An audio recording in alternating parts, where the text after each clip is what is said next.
మెయిన్గా ఇక్కడ పడే వాటర్ అంతా కూడా మేము రెయిన్ వాటర్ హార్వెస్టింగ్ కింద పిట్ ఉందండి, దానిలోకి వెళ్ళిపోతాయి, మూలకి వెళ్ళిపోద్ది. అయితే మేము ఈ సోలార్ ప్యానల్స్ వేసిన తర్వాత దీని మీద నుంచి చాలా వాటర్ వస్తుంది. సో ఈ వాటర్ని క్యాప్చర్ చేయడానికి మేము ఇలా ఒక ట్యూబింగ్ తయారు చేయించాము. ఈ రేక్ నుంచి వచ్చే వాటర్ అంతా ఈ ట్యూబ్ లో దిగుతుంది. ఇది కూడా కొంచెం గ్రేడియంట్ పెట్టించాము ఇలా. ఇది కూడా ఆ డౌన్ పెట్టారు అలాగే జాగ్రత్తగా. అది ఈ డ్రమ్ లోకి వెళ్ళిపోతుంది. ఒకసారి చూడండి, ఈ రేక్ నుంచి ఎలా పడి ఆ పైన సోలార్ ప్యానెల్ ఉంది. మనం ఒక పక్కన కరెంట్ని మేనేజ్ చేస్తున్నాం, ఒక పక్కన రెయిన్ వాటర్ మేనేజ్ చేస్తున్నాం. ఈ వాటర్ ఈ డ్రమ్స్లోకి వెళ్తాయి. సార్ ఇది ఫిల్ అయిపోతే మనం ఇందులో ఫిల్ చేసి తీసుకోవచ్చు. ఇది యాక్చువల్గా ఏంటంటేనండి,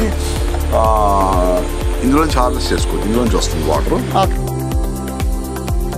అలా కాకుండా ఇప్పుడు మనం ఈ డ్రమ్ ఫిల్ అయిపోయింది అనుకోండి, డ్రమ్ ఫిల్ అయిపోతే ఇక్కడ నుంచి పైప్ లోపల కూడా పెట్టుకున్నాం మేము.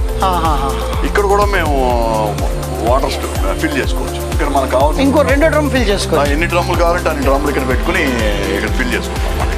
దీని ద్వారా అక్కడి నుంచి ఇక్కడ పైప్. ఫ్రెండ్స్, మనం ఆ పై నుంచి వాటర్ వెళ్ళి ఆ డ్రమ్లోకి వెళ్ళడం చూసాం కదా, అక్కడి నుంచి మళ్ళీ దానికి పైప్ ఇచ్చారు ఇది ఇక్కడికి.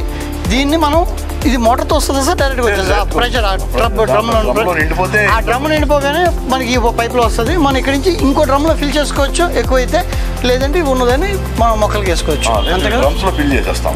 బయట వాన పడుతున్నా మనం తడవకుండా లోపలికి పెట్టుకున్నాం మనం. ఇలా డ్రమ్స్ తెచ్చుకుంటారు, ఆ డ్రమ్ ఫుల్ అయిపోతే అక్కడి నుంచి వాటర్ తెచ్చి మనం ఇక్కడ పెట్టుకుంటాం.